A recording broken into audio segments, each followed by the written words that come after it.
जो लोग चैनल पर नए हैं वो लोग सबसे पहले लाल वाली बटन दबा के चैनल को सब्सक्राइब कर लें और वीडियो को लाइक कर लें। ठीक है, चलिए आज की क्लास हम लोग स्टार्ट करते हैं, लाइव क्लास। ठीक है, चलिए स्टार्ट करते हैं बोलते। तो कल हम लोगों ने पढ़ा था कि अवतल दर्पण में कि प्रकाश किरणें जब पड़ती हैं तो कहाँ पर और किस प्रकार से प्रतिबिंब बनता है। ठीक है, अब आज हम लोग उसको रिवाइज कर लेते हैं, फिर उसके आगे नियम पढ़ेंगे। तो आज पहला नियम ये था कि जब वस्तु अनंत पर रखी हो, वस्तु अनंत पर रखी हो, जब वस्तु अनंत पर रखी होती है तो वस्तु से चलने वाली प्रकाश की किरणें, वस्तु से चलने वाली प्रकाश की किरणें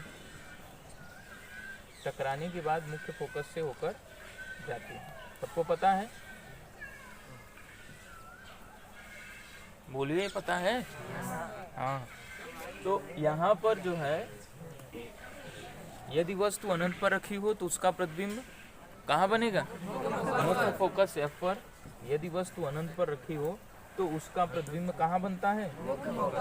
अनंत पर रखा हो यदि कोई वस्तु तो उसका प्रतिबिंब मुख्य फोकस F पर बनता है।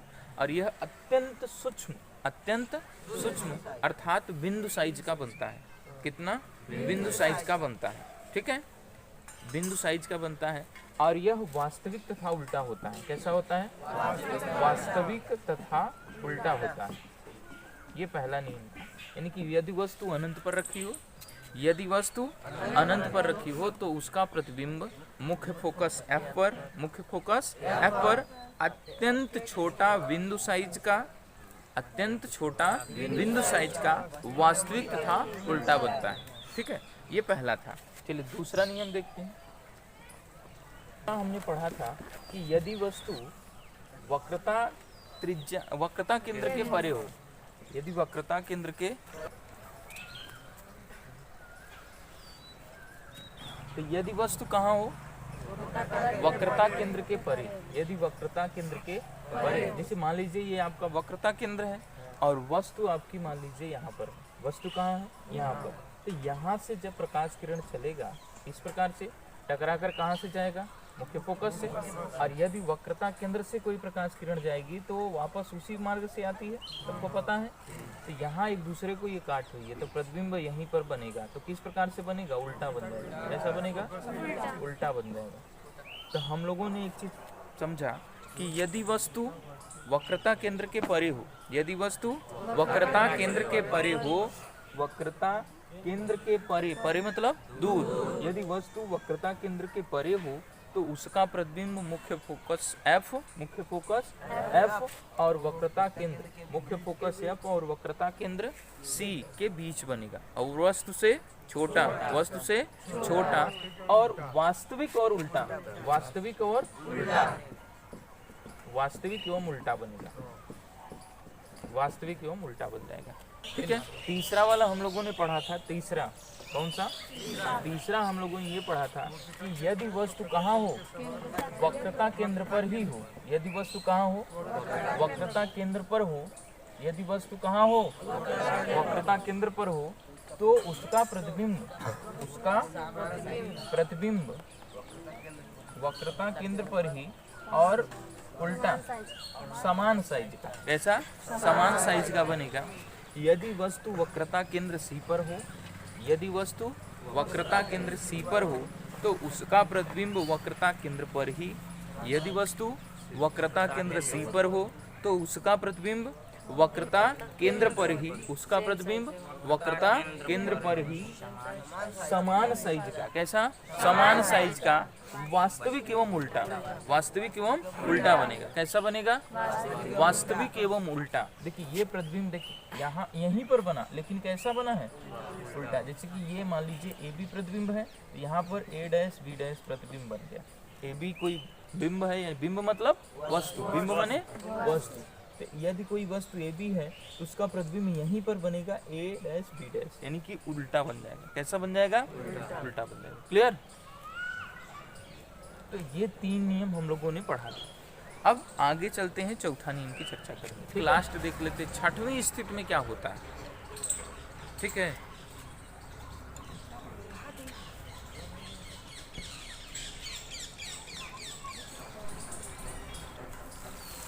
छठवां नियम, चलिए देख लेते हैं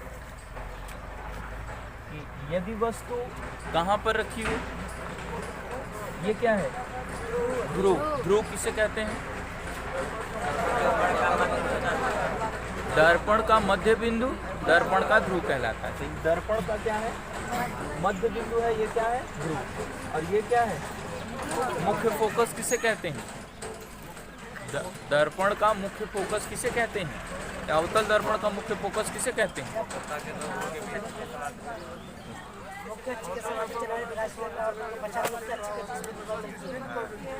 अवतल दर्पण के मुख्य अक्ष के समांतर, अवतल दर्पण के मुख्य अक्ष के समांतर चलने वाली प्रकाश किरणें, चलने वाली प्रकाश किरणें परावर्तन के पश्चात मुख्य अक्ष के जिस बिंदु पर मिलती हैं उसे क्या कहते हैं, अवतल दर्पण का मुख्य फोकस। तो हम यहाँ पर देख रहे हैं कि यदि वस्तु मुख्य फोकस और P के बीच रखी हो, यदि वस्तु मुख्य फोकस F और ध्रुव के बीच रखी हो, ध्रुव के बीच रखी हो, तो उसका प्रतिबिंब दर्पण के पीछे वस्तु से बड़ा सीधा एवं आभासी बनता है। देखिए सीधा बना है यहाँ पर, तो आभासी एवं सीधा बनेगा।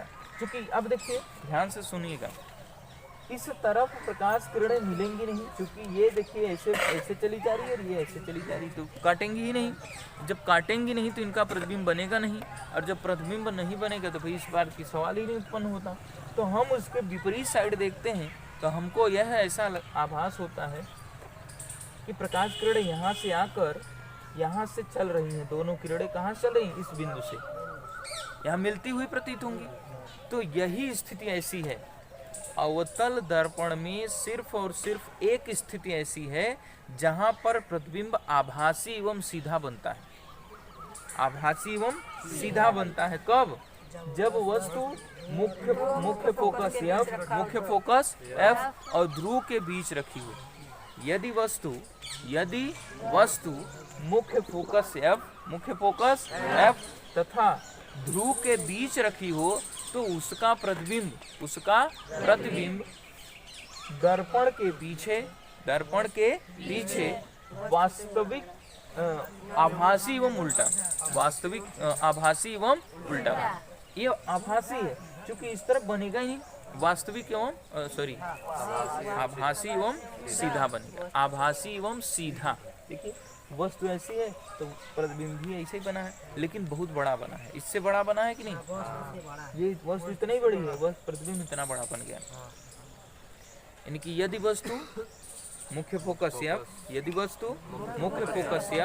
तथा ध्रुव के बीच रखी हो, तो उसका प्रतिबिंब दर्पण के पीछे वस्तु से बहुत बड़ा, वस्तु से विवर्धित कह सकते हैं, वस्तु से विवर्धित आभासी एवं सीधा बनेगा। देखिए अभी तक इसके पहले जितने भी प्रतिबिंब बने हैं वो कैसे बने हैं, उल्टा, वास्तविक एवं उल्टा। लेकिन एक स्थिति ऐसी है जहां पर प्रतिबिंब सीधा और कैसा बना है, आभासी बना है। यहाँ पर प्रतिबिंब सीधा बन गया, तो इसका मतलब केवल एक ही स्थिति ऐसी है, किसमें, अवतल दर्पण में। किसमें, अवतल दर्पण में एक स्थिति ऐसी है कि प्रतिबिंब सीधा और आभासी बना है। तो आभासी प्रतिबिंब हमेशा सीधा होता है, यह बताया गया था शुरू में ही। आभासी प्रतिबिंब कैसा होता है, सीधा होता है, और वास्तविक प्रतिबिंब हमेशा कैसा होगा, उल्टा होगा। तो यहाँ पर प्रतिबिंब इस तरफ बना है, यानी कि कलई जब हुआ है तो इस तरफ बनने का सवाल नहीं उत्पन्न होता, लेकिन यहाँ पर आभासी बन रहा है, आभास हो रहा है। कैसा बन रहा है, आभासी प्रतिबिंब बन रहा है। इस वजह से हम इसको कहते हैं कि आभासी प्रतिबिंब कहाँ बना है, दर्पण के पीछे। इसको नोट कर लीजिए, नोट करिए। यदि वस्तु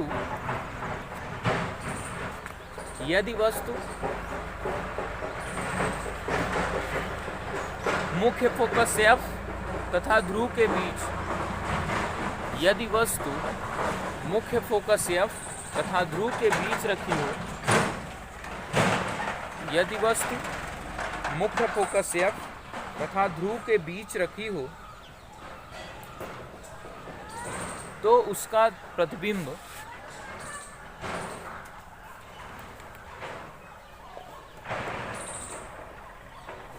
तो उसका प्रतिबिंब दर्पण के पीछे विवर्धित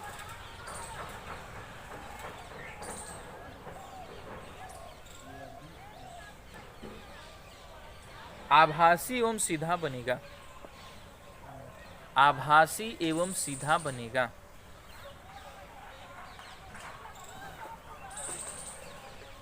आभासी एवं सीधा बनेगा। ओके, अब चित्र बनाइए। चित्र बना। पहला नियम क्या था भाई? पहली स्थिति क्या थी? यदि वस्तु कहाँ पर रखी हो? अनंत पर रखी हो। यदि कोई वस्तु अनंत पर रखी हो तो उसका प्रतिबिंब मुख्य फोकस F पर अत्यंत छोटा बिंदु साइज का बने, वास्तविक एवं उल्टा। दूसरा हमने पढ़ा कि यदि वस्तु C के परे हो, यानी C मतलब वक्रता केंद्र किसे कहते हैं?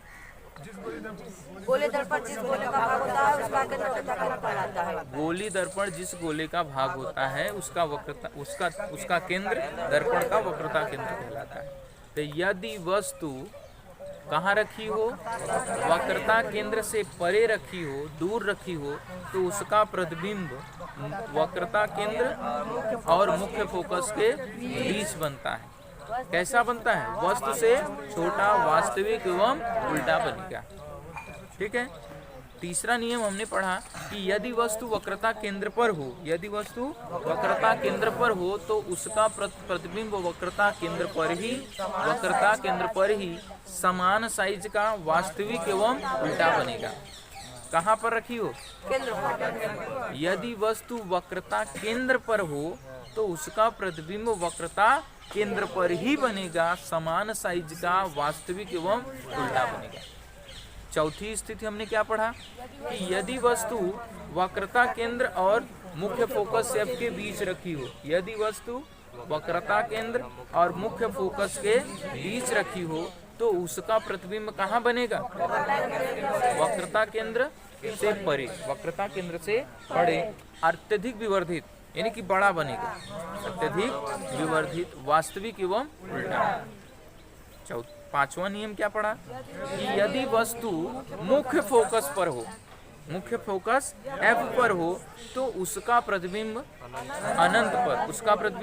अनंत पर अत्यधिक विवर्धित मतलब बहुत बड़ा बनेगा, वास्तविक एवं उल्टा। इसके बाद अगला नियम, लास्ट वाला नियम है कि यदि वस्तु F और P के बीच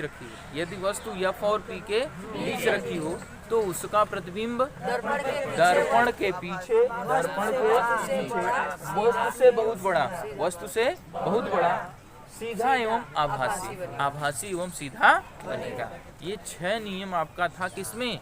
अवतल दर्पण। किसमें? अवतल दर्पण में। अवतल दर्पण किसे कहते हैं?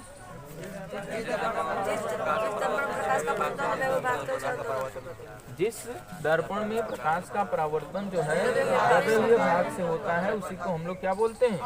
अवतल दर्पण बोलते हैं। क्या बोलते हैं? अवतल दर्पण बोलते हैं। ठीक है, क्या बोलते हैं? अवतल दर्पण। तो अवतल दर्पण में मुख्य रूप से प्रतिबिंब बनने की 6 स्थितियां होती हैं। कितनी? 6 स्थितियां।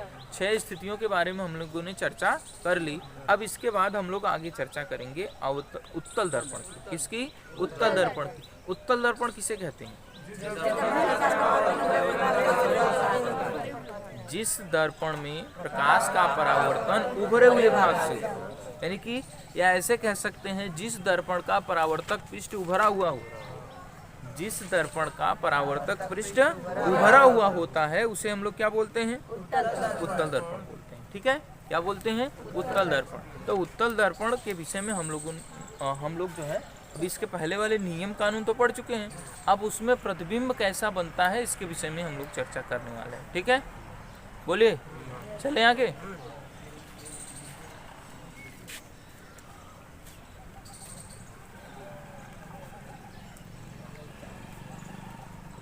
पहले एक चीज और पढ़ लेते हैं, इसके अवतल दर्पण का उपयोग हम कहाँ करते हैं। ठीक है, हाँ, इसको चित्र बनाया है ना सभी? ठीक है।